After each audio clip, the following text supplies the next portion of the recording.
नमस्कार दोस्तों, स्वागत है आप सभी का RSK जॉब में। आज मैं लेके आया हूँ आपके सामने गति के नियम और गति से संबंधित कुछ जो क्वेश्चन हैं उनसे संबंधित 15 से 15 क्वेश्चन है अपने पास में, उनको देखते हैं दोस्तों।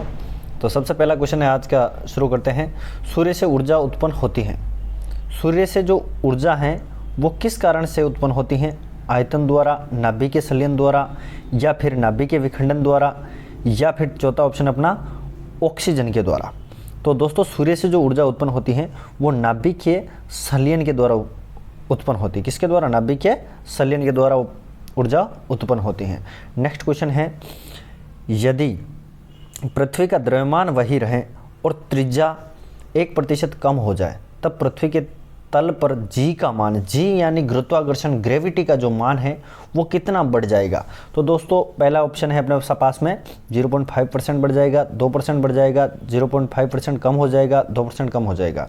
तो इसका सही जवाब है अपने पास में 2% भार बढ़ जाएगा। मतलब गुरुत्वाकर्षण जो मान है वो क्या होगा? बढ़ जाएगा। गुरुत्वाकर्षण एक बल है दोस्तों। तीसरा क्वेश्चन, जैसे इसके ऊपर चौथा डल गया है, नंबर क्रम संख्या 4 डल गई, लेकिन तीसरा क्वेश्चन है अपना, रेफ्रिजरेटर में शीतन किस प्रकार होता है? रेफ्रिजरेटर में शीतन किस प्रकार होता है? यानी आपका जो फ्रिज है वो ठंडा किस कारण से होता है?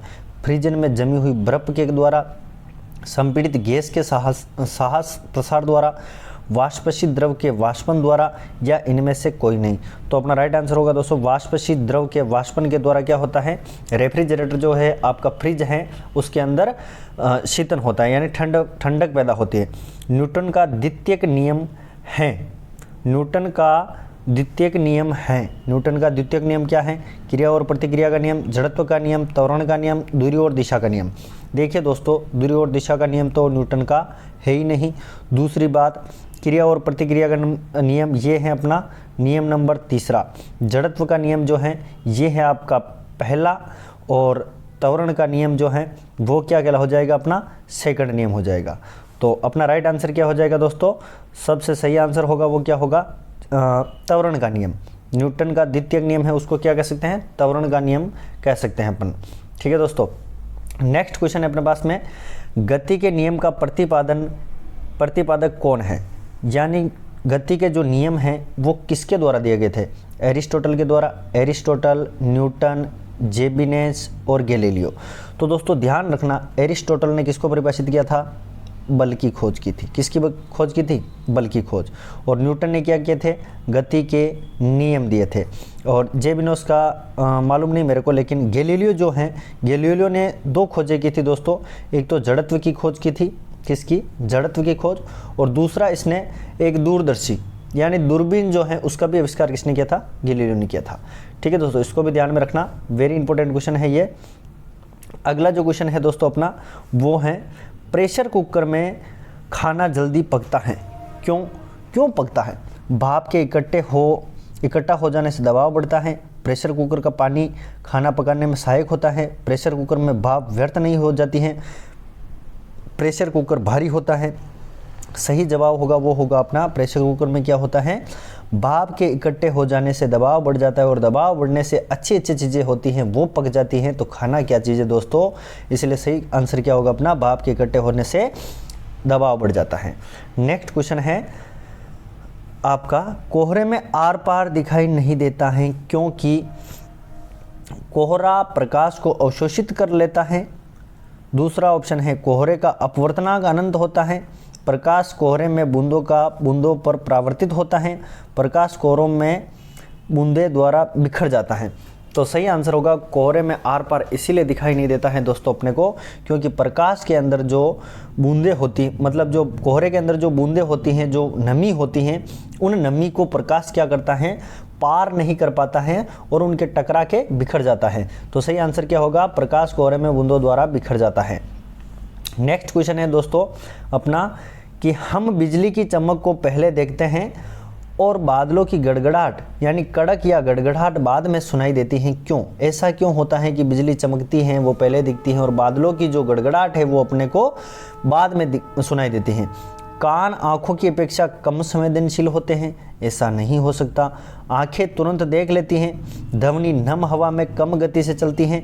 प्रकाश ध्वनि से ज़्यादा तेज चलती हैं। यानी आपका जो प्रकाश है उसकी स्पीड ज़्यादा है और ध्वनि की स्पीड है वो कम है। इस कारण से क्या होता है, बिजली पहले चमक जाती है और अपने को दिखाई देती है, जबकि गड़गड़ाहट अपने को बाद में सुनाई देती है। नेक्स्ट क्वेश्चन है दोस्तों अपना, न्यूटन की गति का प्रथम नियम क्या कहलाता है? न्यूटन की गति का प्रथम नियम क्या कहलाता है? संवेग संरक्षण का नियम, जड़त्व का नियम, गतिशीलता का नियम, इनमें से कोई नहीं। तो जड़त्व का नियम है वो क्या है अपना, गति का पहला नियम है या न्यूटन का पहला नियम है। नेक्स्ट क्वेश्चन है, किसी पिंड के द्रव्यमान तथा भार में अंतर होता है क्योंकि द्रव्यमान परिवर्तनीय होता है जबकि भार स्थिर रहता है। पहला ऑप्शन है अपना, इसको समझने वाली बात है, द्रव्यमान स्थिर रहता है जबकि भार परिवर्तनीय होता है। दोनों सत्य हैं, दोनों ही गलत हैं।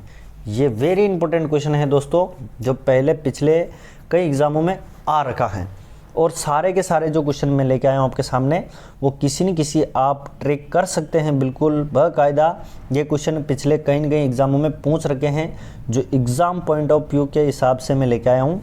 आप इनको एक बार ज़रूर पढ़ें और अच्छे तरीके से पढ़ें ताकि इनके आने के चांसेस ज़्यादा हैं दोस्तों। द्रव्यमान स्थिर रहता है जबकि भार परिवर्तनीय होता है। इसका आंसर क्या होगा, किसी पिंड के द्रव्यमान तथा भार में अंतर होता है।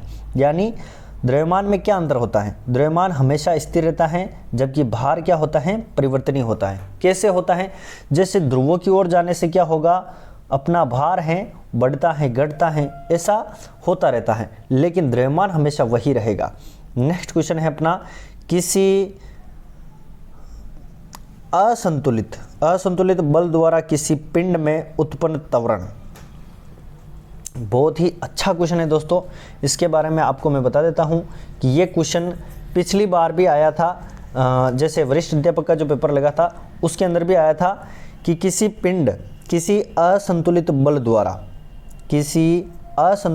द्वारा किसी पिंड में उत्पन्न त्वरण किसके बराबर होता है? बल के व्युत्क्रमानुपाती होता है, बल के अनुक्रमानुपाती होता है, बल के प्रभाव से स्वतंत्र होता है, शून्य होता है।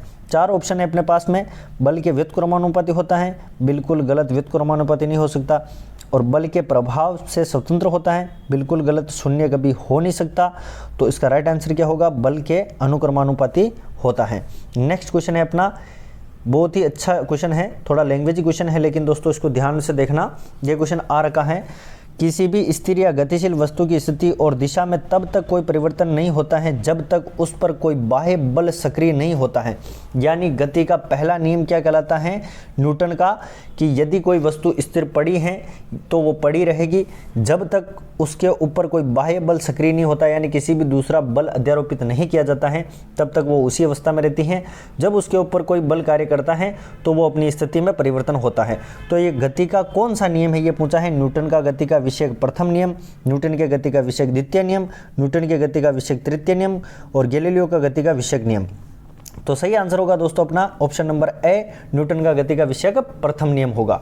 ठीक है दोस्तों, नेक्स्ट क्वेश्चन है, न्यूटन के गति के तीसरे नियम के अनुसार क्रिया तथा प्रतिक्रिया का संबंध बल है हमेशा एक ही वस्तु पर लगे होने चाहिए, भिन्न भिन्न वस्तुओं पर लगा होना हो सकते हैं। पहला ऑप्शन को ज़रा ध्यान से देखना, थोड़े लैंग्वेज में है, लेकिन आपको एक बार अगर समझ लिया तो दूसरी बार समझने की ज़रूरत नहीं पड़ेगी दोस्तों। हमेशा एक ही वस्तु पर लगे होने चाहिए, भिन्न भिन्न वस्तुओं पर लगे हो सकते हैं, हमेशा भिन्न भिन्न वस्तुओं पर ही लगे होने चाहिए, का परिणाम बराबर होना जरूरी नहीं किंतु उनकी दिशा समान होनी चाहिए। न्यूटन के गति के तीसरे नियम के अनुसार क्रिया तथा प्रतिक्रिया के संबंध में है दोस्तों, किसी भी किताब में आपको नहीं मिलेगा। यानी आपका आंसर क्या होगा ये आप सोच रहे हैं, तो आपका आंसर हमेशा भिन्न भिन्न वस्तुओं पर ही लगे होने चाहिए, मतलब तभी तो क्रिया और प्रतिक्रिया होगी उन दोनों के बीच में, बाकी क्रिया प्रतिक्रिया नहीं हो सकती। नेक्स्ट क्वेश्चन है, न्यूटन की गति के द्वितीय नियम के